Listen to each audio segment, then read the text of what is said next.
हमें इस ग्रह के इस हिस्से में क्यों रखा गया है, यानी इन लोगों के बीच, इस परिवार में।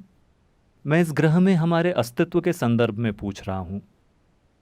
और मेरा दूसरा सवाल भगवान के बारे में हमारे विश्वास से जुड़ा हुआ है।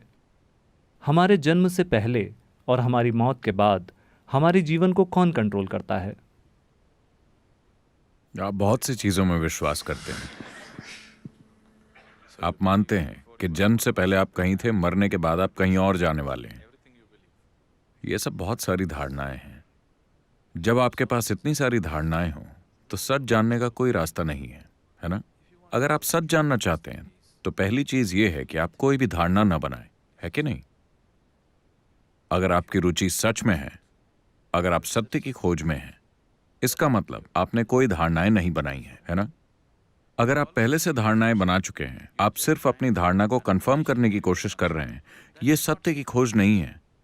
एक सच्चा जिज्ञासु कोई धारणाएं नहीं बनाता, वो सिर्फ खोजता रहता है। हम खोज करें या आपकी धारणाओं को कंफर्म करें? मुझे कंफर्मेशन चाहिए। आपको कंफर्मेशन चाहिए। आप सही हैं। क्या यह आपको सच के करीब लाता है? अगर मैं आपसे कहूं कि आपकी धारणाएं सही हैं, क्या यह आपको सच्चाई के करीब लाता है? लाता है? आपको बस अच्छा लगेगा, चलो मैं सही था।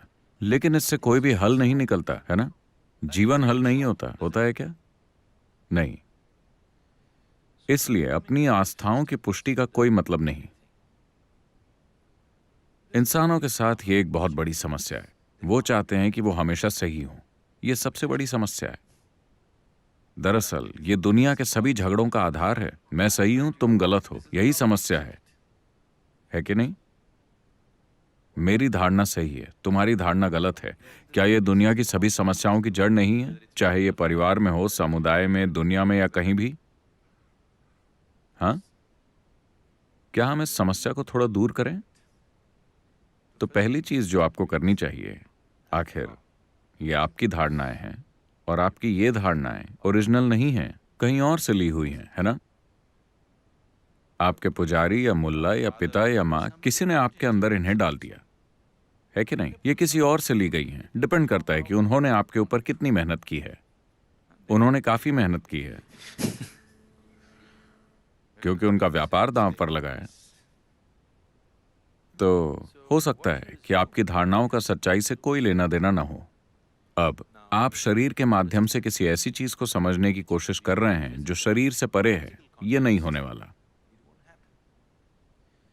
आप इंद्रियों के माध्यम से किसी ऐसी चीज का अनुभव करने की कोशिश कर रहे हैं जो भौतिकता से परे है। ऐसा हो ही नहीं सकता।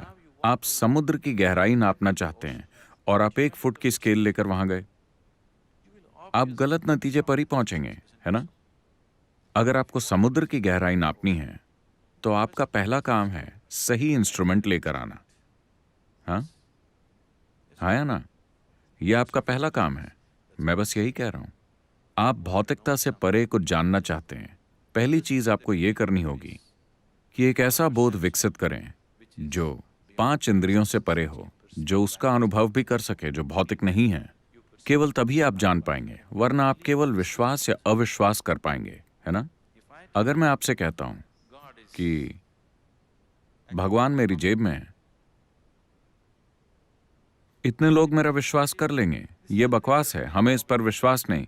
लेकिन मैं आपको एक लंबी चौड़ी कहानी भी सुना सकता हूं जिस पर हम काम कर सकते हैं और आपको विश्वास दिला सकते हैं, है ना? अभी भगवान मेरी जेब में है। इतने लोगों को मुझ पर विश्वास है, इतने लोगों को नहीं है। क्या ये लोग पहले की तुलना में भगवान के और पास आ गए? आ गए क्या? या फिर ये लोग दूर चले गए? नहीं, कुछ भी नहीं बदलता, है ना? तो हम अपना समय अपनी धारणाओं को सच साबित करने में क्यों बर्बाद कर रहे हैं? आपको अपने बोध को बढ़ाना चाहिए, क्योंकि केवल बोध होने पर ही आप जान पाएंगे। जानने का कोई दूसरा रास्ता नहीं है ना? आप किसी भी चीज को तभी जान पाएंगे जब आप उसे अनुभव करेंगे। तब तक आप उसे नहीं जानते। क्या यह सच है? जिन लोगों की मुझसे बातचीत बंद है, क्या यह सच है? अगर आप अनुभव करते हैं, आप जानते हैं। अगर आप अनुभव नहीं करते, आप नहीं जानते। आप स्वीकार करने के लिए तैयार नहीं हैं कि मुझे नहीं पता, इसीलिए आप विश्वास करते हैं, है ना?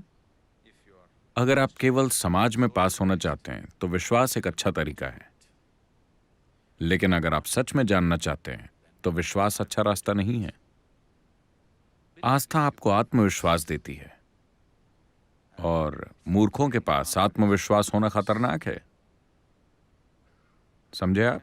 मूर्खों में आत्मविश्वास आना बहुत बहुत खतरनाक है कि नहीं?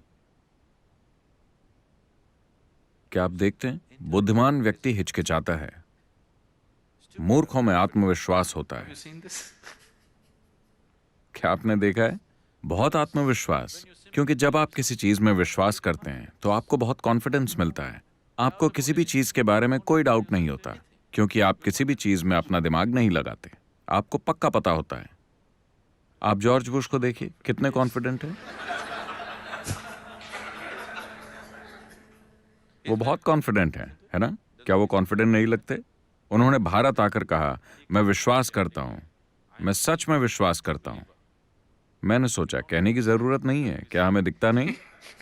आप में बहुत विश्वास होना चाहिए, नहीं तो आप परिस्थितियों में आंख बंद करके नहीं घुसेंगे। अगर आप समझदार हैं तो आप अपने चारों ओर देखेंगे, है ना? आप देखेंगे कि वहां क्या है क्या नहीं। लेकिन आप विश्वास करते हैं, सिर्फ भगवान में ही नहीं, कई चीजों में। अपने जीवन को शुरू करने का सबसे समझदारी भरा तरीका है, मैं जो जानता हूं वो जानता हूं, जो नहीं जानता वो नहीं जानता। एक बार जब आप ईमानदारी से इसे स्वीकार कर लेते हैं, आप देखेंगे कि आपका ज्ञान हर दिन बढ़ता जाएगा। वरना जब आप विश्वास करते हैं, आप वहीं ठहर जाते हैं। Belief is death, actually. विश्वास वास्तव में मृत्यु है। मार्क्स ने कहा है, धर्म अफीम है, क्योंकि ये लोगों को सुला देता है। उन्होंने सही कहा है, ये लोगों को सुला देता है ना? इसने सुलाया है ना? नींद आरामदायक है, इसमें बुरा क्या है? नींद ही क्यों? आप मर क्यों नहीं जाते? ये और भी ज्यादा आरामदायक है, क्योंकि वैसे भी आप विश्वास करते हैं। आखिरकार भगवान आपका इंतजार कर रहे हैं, आप जाते क्यों नहीं? हाँ, है ना? क्योंकि वैसे भी आप जानते हैं कि मरने के बाद भगवान के पास जाएंगे। तो समस्या क्या है? आप इंतजार क्यों कर रहे हैं? हॉस्पिटल वगैरह क्यों जा रहे हैं? आप जाते क्यों नहीं? आप भगवान के पास जाने में देर क्यों कर रहे हैं? ये ठीक नहीं है। आप एक सच्चे विश्वास करने वाले नहीं हैं, है ना?